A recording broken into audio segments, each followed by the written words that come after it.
Saudaraku, Nurul Akmal, lifter Indonesia mengalami kegagalan dalam upayanya meraih medali di Olimpiade Paris 2024.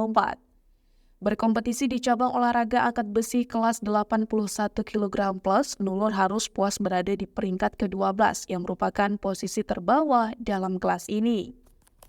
Bertanding di Paris Expo Porte de Versailles, total angkatan yang dicatatkan Nurul Akmal mencapai 245 kg. Angka ini jauh tertinggal dari peraih medali emas Li Wenwen, lifter asal Cina yang berhasil mengangkat beban seberat 309 kg. Pada percobaan pertama di angkatan snatch, Nurul Akmal tampil apik dengan berhasil mengangkat beban seberat 105 kg.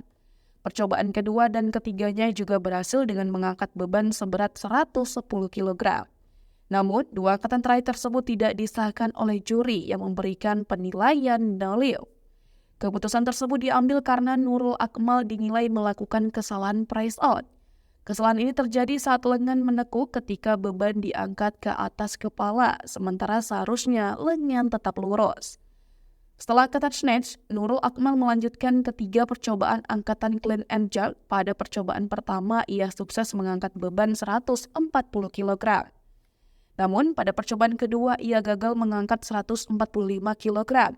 Karena juru kembali menilai angkatannya gagal.